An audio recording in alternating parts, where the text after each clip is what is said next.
you're not a hero. You're not brave.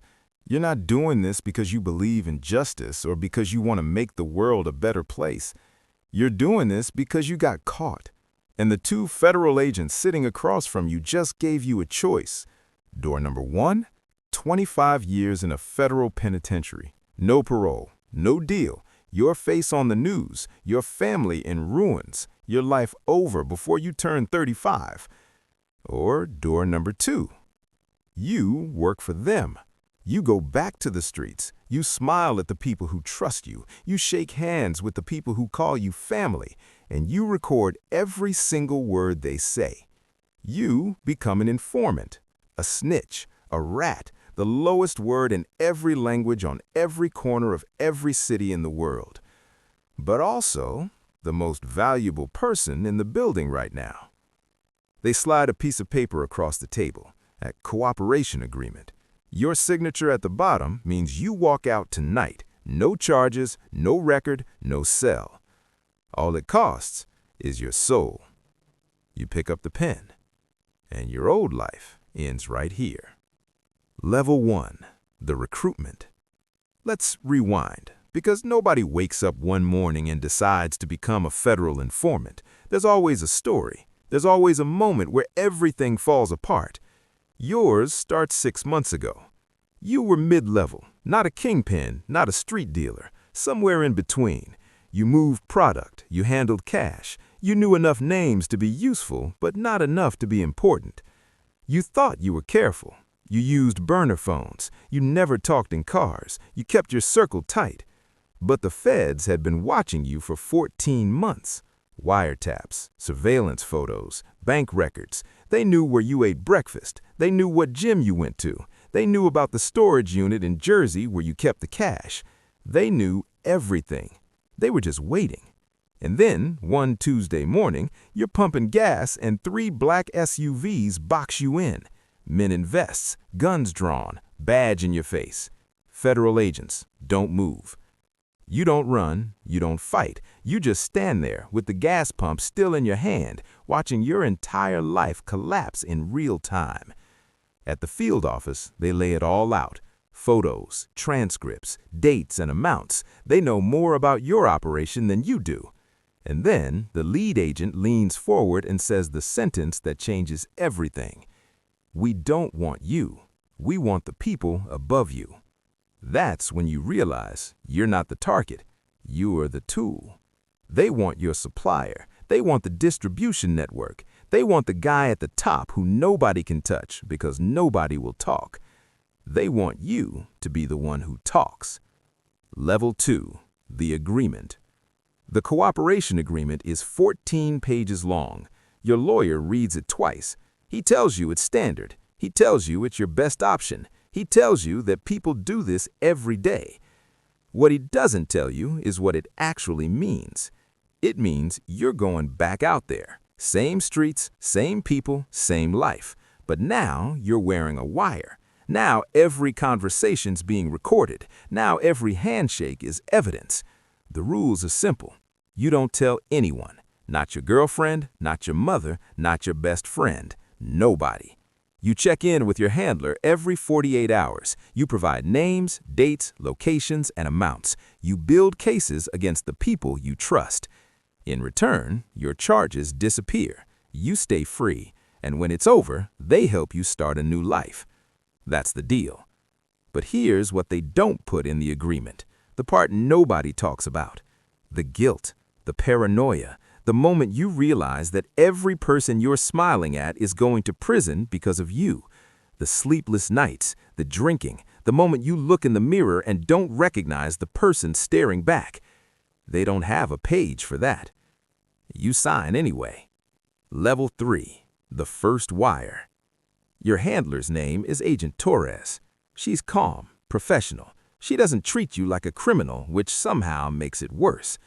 She shows you the wire. It's not what you expected. No bulky tape recorder strapped to your chest. It's a small device, smaller than a lighter, sewn into the lining of your jacket. She tests it as you walk around the room, talk at different volumes, whisper, laugh. It picks up everything. Then she says something that sticks. Don't change your behavior. Don't ask leading questions. Don't suddenly become curious about things you never cared about. Just be yourself. Act normal. Act normal, like you're not wearing a microphone that's going to destroy everyone you know. Your first meeting is with Danny, your connect, the guy who brings in the shipments and distributes them across 6 states. You've known Danny for 9 years. He was at your mother's funeral. He lent you money when you were broke. He's the closest thing you have to a brother. And you're about to record him confessing to federal crimes. You meet at the usual spot, a diner on 4th Street. You sit down. He orders coffee. You order coffee. Everything is normal, except the small device in your jacket is capturing every word. Danny talks about a new shipment coming in next week. He mentions the weight, the price, the drop location. He's relaxed, casual, because he trusts you.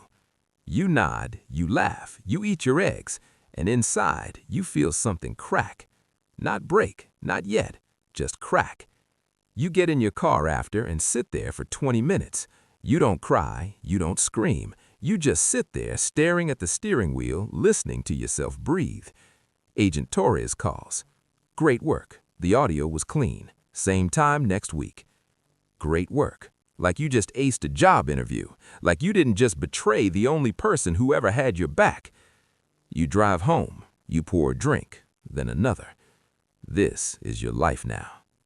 Level 4, the double life. Weeks pass, you fall into a rhythm, and that's the most disturbing part, how quickly betrayal becomes routine.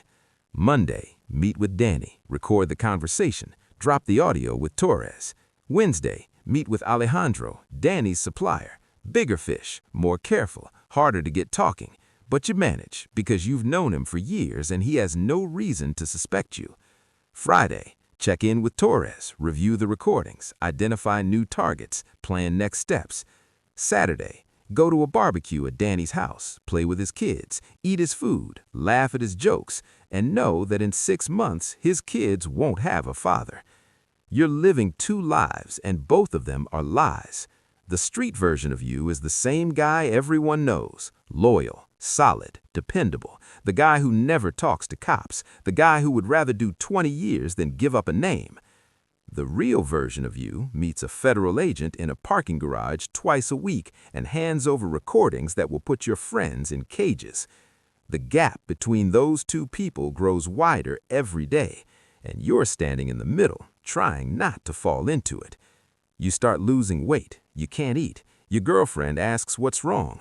You say it's stress, work stuff. She doesn't push it because she learned a long time ago not to ask questions about what you do. But she watches you. She sees you checking the windows. She sees you flinching when someone knocks on the door. She sees you disappearing into the bathroom to make calls you won't explain. She doesn't know the truth, but she knows something is very wrong. Level 5, the close call. 3 months in, you're at a meeting with Alejandro and 2 of his guys. Standard stuff. You're wired. Torres is listening from a van 2 blocks away. Then Alejandro does something he's never done before. He asks everyone to empty their pockets. He says it casually, like it's nothing. New policy. Too many rats out there. You understand. Your heart stops. Literally stops. For a full second, you feel nothing in your chest. You look around. The other 2 guys are already pulling out their phones, their wallets, tossing them on the table. Normal. Your jacket has a microphone sewn into the lining. If anyone touches it, if anyone feels it, if Alejandro decides to pat you down instead of just checking pockets, you pull out your phone, your keys, your wallet. You toss them on the table with the others. Casual, relaxed. Alejandro looks at you, holds eye contact for a beat too long, and then nods. We're good. The meeting continues. You talk, you laugh, you do business, and the entire time your hands are shaking under the table and your shirt is soaked through with sweat. When you get to your car, you call Torres. She already knows. She heard everything through the wire. That was close, she says. Close. You almost died in a room full of people who would have put 2 bullets in your head and buried you in the desert if they'd found that wire. And her word is close? You tell her you want out. You've given them enough. Danny, Alejandro, names, dates, amounts, you've done your part. She's quiet for a moment. Then she says the words you were afraid of. We need more. We need the top. Alejandro isn't the end of the chain. There's someone above him, someone we've been trying to reach for years, and you're the closest anyone's ever gotten. You want to say no. Every part of you wants to say no. But you remember the cooperation agreement, the 25 years hanging over your head, the fact that if you stop now, the deal is off and you go straight to prison. You're not an informant by choice anymore. You're an informant because there's no exit. Level 6, the bigger target. His name is Victor Salazar. You've heard the name, but you've never met him. Nobody meets him. He operates through layers. Alejandro, then 2 more people above him, then Victor.